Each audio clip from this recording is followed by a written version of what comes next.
Welcome to Woman Who Chat, and today I'm chatting to Kim Rowell of BBC Three and the BBC News.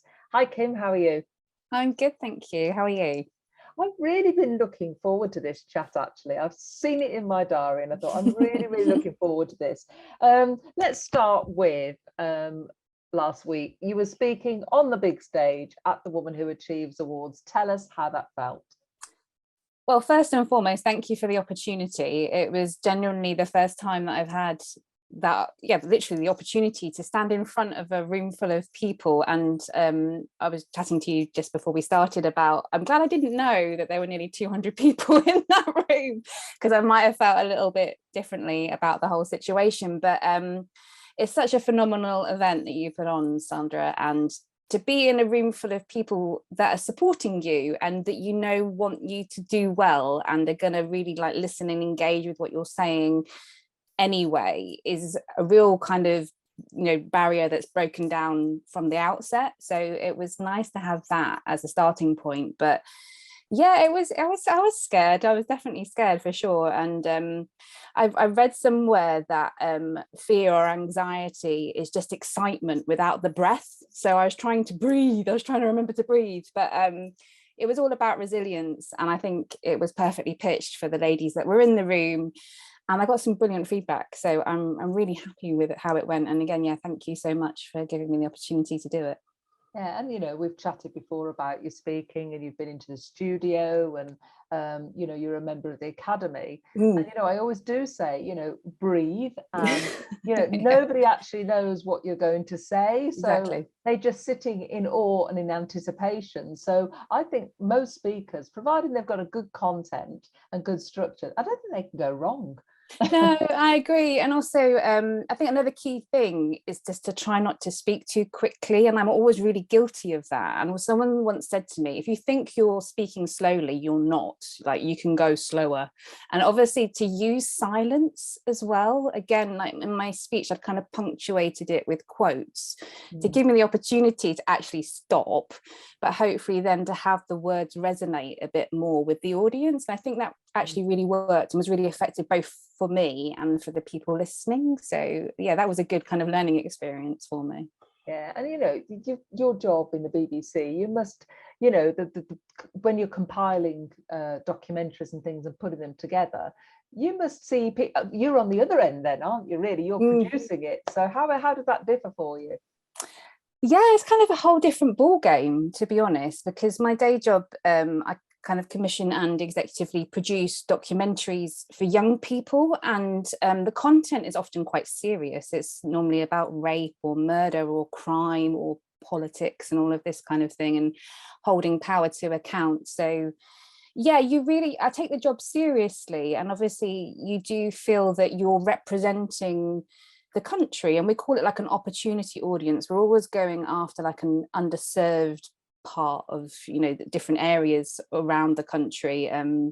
We call them the underserved. We try and give what we like to call a voice to the voiceless, in the sense that they might feel disengaged with the BBC, but if we answer a policy matter or a subject or something that they're particularly interested in, then maybe we'll bring them back in and hopefully amplify their voices to try and hold power to account, which we've managed to do on a few occasions. But yeah, it's completely different to speaking in front of a group of people. But I suppose there are some threads, in the sense it involves confidence and knowing what you're talking about, and and being able to communicate really effectively.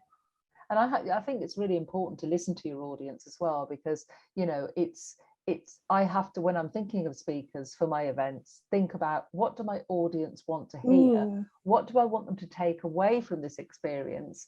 And is it going to be the right pitch for them? Is the content going to be right for them? So you're constantly having to consider what the audience wants, really.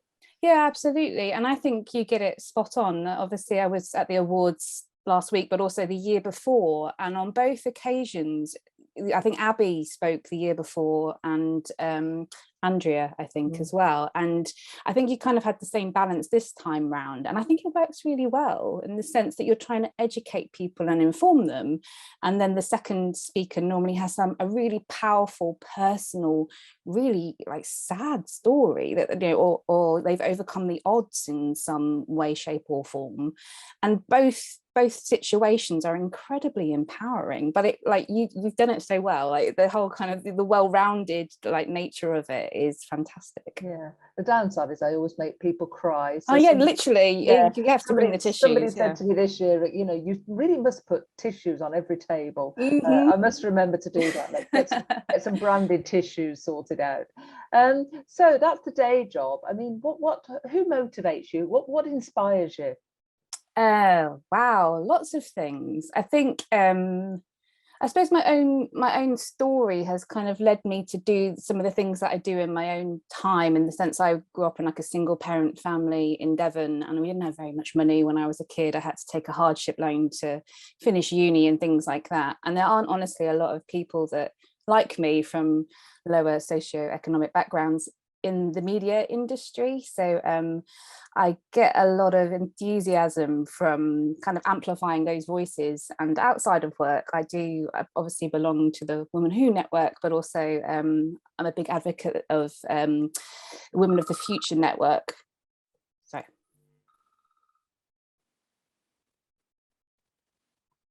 Right. No worries. Sorry. Should I just carry on, or? So I've kind of forgotten the question as well. Yeah, we were talking, you were saying you remember outside of work, you remember the Women Who Network, and you're also a member of something else. But yeah.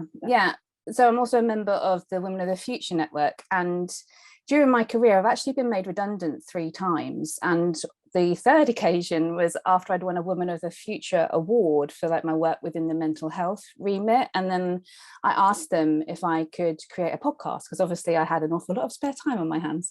And I spoke to the alumni from their network to try and inspire other people and pay it forward. And I love doing that. I love finding normally young people who are a bit wet behind the ears or slightly misguided in some way, and just helping them and nurturing them to fulfill their own potential. And I think a lot of what I do extracurricularly is to do with that, either kind of supporting, mentoring.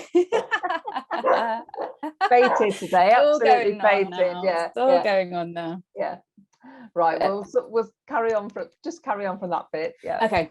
Yeah, just supporting and mentoring people, normally young people, but literally from all walks of life. And I've also done it more recently with men of like a similar level in the industry, because I think it's really insightful to have a male perspective, and often I can just crack on regardless and not pay the male perspective too much attention. But I found that really useful recently, to actually value the opinion and insight of men within the industry too. Yeah, and you know, it's traditionally been a male dominated industry, you know, so you've done tremendously well to achieve, and you won the award last year, didn't you? I did, yeah. Woman Who Inspires Award for the way you lead your team, you know, through your leadership skills. So, you know, definitely a role model, and somebody, I'm a big believer you can't be who you can't see, and I think we need more women role models for young women to aspire to be going forward. So what's on the horizon? What excites you? What have you got coming up? I've got some great documentaries coming up in the next couple of months. Again, they're all a little bit bleak. There's one called Sexomnia, which is about a young woman who, she was raped at a party, but told that she suffered from this disorder called sexomnia, which is when you agree to have sex in your sleep, which is a load of tosh. But anyway, so she goes on this journey, and the CPS throw out her case, and she gets no like justice for it. So it's her story along these lines. It's a really powerful, really interesting story, and that's coming up on BBC 3. I have a little bit more of a fun one on turkey teeth and how everyone's going to Turkey to get veneers and crowns, and whether that's a good thing or a bad thing. So it's more of a public service notion, in the sense of, if you're going to do this, maybe you should hear this doc first. But and also, I'm actually going to be leaving the BBC and taking up a role at ITN in the not too distant future. Wow. I know. I'm going to be managing editor of ITN Productions. So I'm looking forward to embracing that and seeing where that takes me. Fantastic. And I hope that's public knowledge now that we're talking about it on a podcast. Well, I found out today, so haven't quite told my boss, so he knows now. I'm sure that by the time this goes out, everybody will know about Yes. it, and it'll be public knowledge. Wow, exciting times ahead. Yeah. I always ask the ladies on my podcast to share a tip or a piece of wisdom or something that would inspire the audience. So what would you want to share? I would say don't be afraid to be vulnerable, and the buzzword at the moment is authentic, but you are unique. You have your own story and that's yours, and no one can take that away from you. So play into that as a strength, even though the circumstance might be perceived as a weakness. That's what makes you you. That's what makes you different. That's what makes you stand out from the crowd. And it can really be a superpower. So don't be afraid to play to it. Fantastic insight there. And, it's so true, isn't it? Because, we can play the victim through our story, but actually, if we can share that story in a way that inspires somebody by the steps we've taken to overcome our challenges or whatever's happened in the past, in a way, they say never look back, but the good thing of looking back is if you can share something that helps you in the future. And I think our past is who we are and what's made us up, and that is what makes us unique, isn't it? Completely. And you need to just own that. And I think also I've learned a lot of this through your network, Sandra, and everything that the community speaks about when you have your weekly meetups, and you just encourage everybody to be there, warts and all, and they're fully embraced, fully accepted. You normally come away with so much advice that you can go off and implement in your own circumstance, and it's such a lovely community to be a part of. So thanks to you for setting it all up. Oh, bless you, and thanks for your kind words. Well, we've run out of time. Could probably chat again and again, and we will have you back for another podcast when it's safely in situ in your new role. But it's been great to chat to you today. That's Kim Rowell, and lovely to chat to you, Kim. Thank you so much.